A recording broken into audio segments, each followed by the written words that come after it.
Alright, so I've been busy as of late putting together these stories into long format videos, as I tend to do, and they honestly get pretty tiring, and I think I just need a little bit of a break from that. So I want to try something different, and I put out a survey a few weeks, or it's probably a few months ago, asking some of you what topic you'd like to see a video on, and all 20 something of you voted, and there was one topic that kind of rose to the top, and that was, how do I make my climbing hold? So this is going to be that video, except I'm going to break it up into a series of videos. So hopefully it's more digestible for me to edit and actually put videos out more frequently, as well as hopefully it's more accessible to you guys, so you're not scared away by 20 some odd minute videos, because that's what I normally do. So I'm going to put the camera down over here so I can get more comfortable. We'll start to go through some topics to consider when you start thinking about making your own climbing holds. So let's just get to it.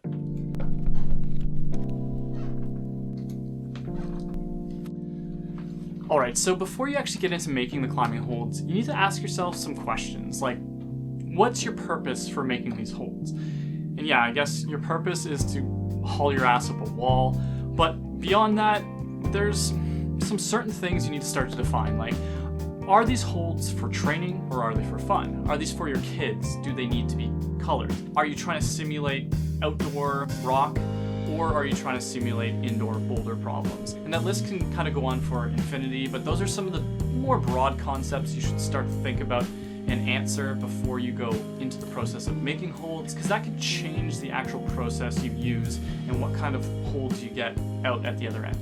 And I guess I should talk about processes I've used to make holds in the past. So I've made holds out of recycled material. I've made polyurethane resin holds. I've made polyester resin holds. I have made wooden holds. And there's probably a couple other things I've used before as well. And for the purposes of this video, I guess I'm just going to say it in the upfront, I'm using polyurethane resin to make these climbing holds. The process essentially looks like shaping and carving a hold out, creating a mold of that shape, and then casting and pouring the resins into that mold to get your final holds. Now, before I actually start to show that, I'm just kind of defining that process just to speak to it, because even though I'm using polyurethane resins to make climbing holds, that doesn't mean that's the best way to do it. So what am I trying to get at here? Well, I think that wood holds are the best climbing holds if you're going to make them yourself. And I'll try to explain that. I'm going to go back to the decision to make your own holds. If you're making your own holds, chances are you have a home climbing wall, I'm assuming. You are an amateur. You're trying to save money, and you want to get the most use out of these holds. You want them to be utilized at different angles. You want to have them last a long time. You want to get stronger and train on them. And maybe not all those points are completely accurate to you, but I'm sure several of them are. And wooden holds are the best for all those things. They're a working prototype as you shape them. So as you start to carve them away, they're already structurally sound, and you can pull on them, you can weight them, you can even bolt them to your wall and start to climb on them, and then continue to adjust them later. When you're shaping holds for polyurethane or other resins, you can't weight that foam, you can't bolt it on your wall, there's no way that's possible. You have to just kind of visualize it, feel it, and have an idea of how it works. So when you use wood, it's a better learning process because you can actually actively test it out and try it as you shape it and learn what works and what doesn't. In terms of material costs, casting holds with resins gets very expensive, especially making molds, and you end up just kind of outputting several of the same holds, whereas with wooden holds, every shape you carve is going to be completely unique, so you get more variety out of it. You also are left with the hold. Like, that's the process of shaping is the process of making the hold, and you're left with that at the end. There's no other steps. And again, with material costs, it's a lot cheaper. As long as you can get your hands on some quality wood scraps, that's good enough.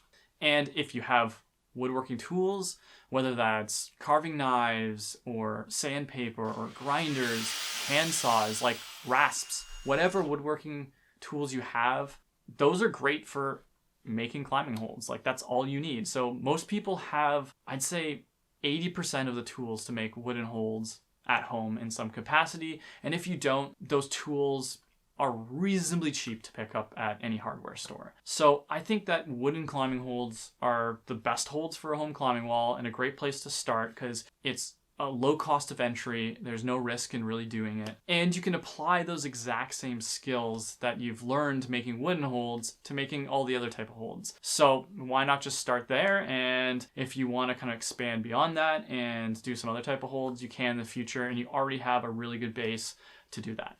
With that said, I'm a hypocrite and I like making polyurethane holds. I like the process of shaping the holds out of foam, pouring the molds, pouring the resin into those molds, and popping out climbing holds. So that's the process I use and what's going to be in this video, or this video series, I should say.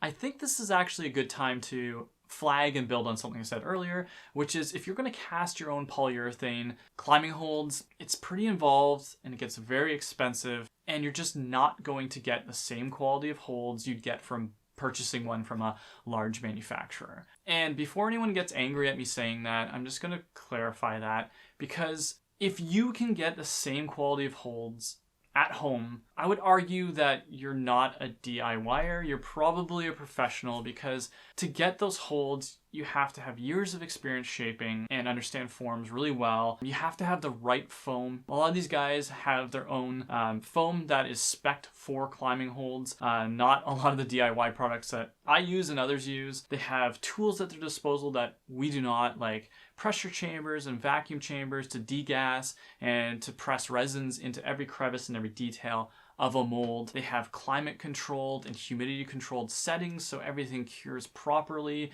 and you don't have bubbles or gaps or things in your holds that you're going to have. And even they give away seconds because there can be problems still. They have a lot of tools and resources at their disposal that I think the average person does not. And that average person is what a DIYer is. You're an average person doing something at home. So if you have all those tools and you're outputting that quality of a product, you're maybe small, but you're a professional. I guess I'm saying all this just to flag to people that this isn't a cost-saving exercise. This isn't easier than buying a climbing hold. You're not saving a ton of money. You're doing this because you're interested in the process. You find it fun. It's a hobby, and you actually enjoy the labor of love that's involved making climbing holds. Or maybe you aspire to eventually be a professional and eventually start your own business. But if you're watching this video, you're an amateur, just like me, and you're gonna get the best climbing hold that you can make out of this at the end. Simple as that. And you should be proud of that. All right, so I've decided I'm gonna make some polyurethane climbing holds. I wanna color them, I like the process, but where do I start? Well, you start with the shape, and that starts as a block of foam. Now, the foam actually dictates the texture you get out at the other end. Some people think you have to add additives or texture to the resins, but that's not true at all. The texture is actually dictated by the original substrate that you use to make the climbing hold. So you want to use something that has the right texture and gets that perfect porous feeling you're used to in your gym climbing holds. So the professionals have a grade of foam that's spec'd perfectly for climbing holds. And like I said earlier, I'm a bit of a hypocrite, and despite saying that the texture is super important, I don't use that professional foam. I just use regular floral foam. This is kind of a DIY thing. It's readily available to all of us. It's cheap, and honestly, from my experiences, it works really well, and there's no reason not to use it, especially if you're just starting out and these are holds just for you to use. So if you've ever worked with that foam, it's extremely dirty, it's really messy, and it's hard to control where the debris goes. So we're gonna move this operation out to the garage so I can kind of control that environment and have all my tools readily available to me to show you my process when it comes to shaping. So let's get out of this office and we're gonna move out to the garage.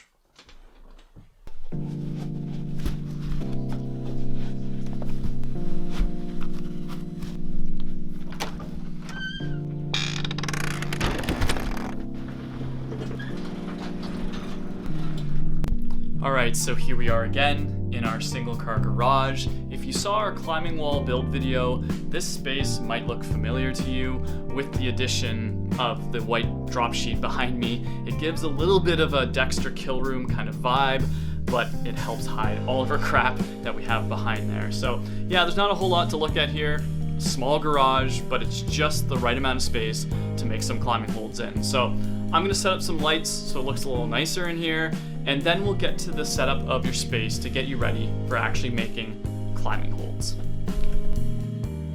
All right, here's my workspace. Nothing too crazy, but just a couple things I've laid out to get going. And the first thing is a mask. We should have a ton of these lying around. This gets very messy, and this is those foam blocks I talked about. So a mask is pretty important if you care about your lungs. This is inorganic material, and it won't break down. So a mask is necessary. Just anything that'll keep kind of dust out should be fine.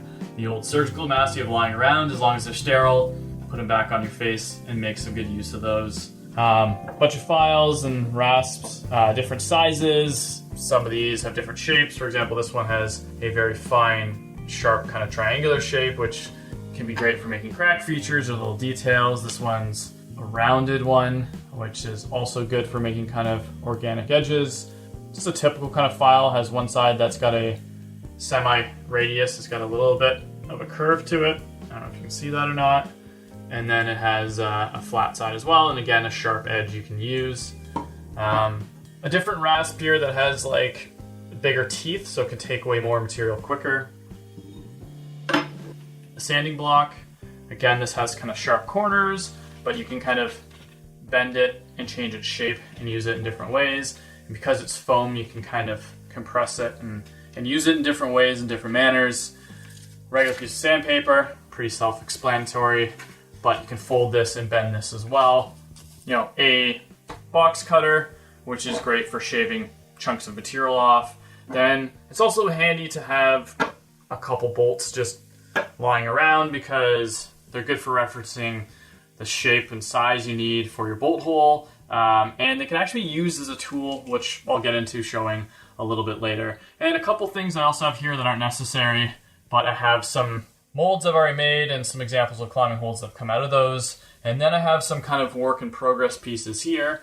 But that's pretty much everything just in terms of the things you'll need to get going on actually shaping, which I think I'm going to save for the next video so this one doesn't get too long. Hopefully this wasn't a bit of a lunchbox letdown, but we'll actually get into the shaping process in the next video.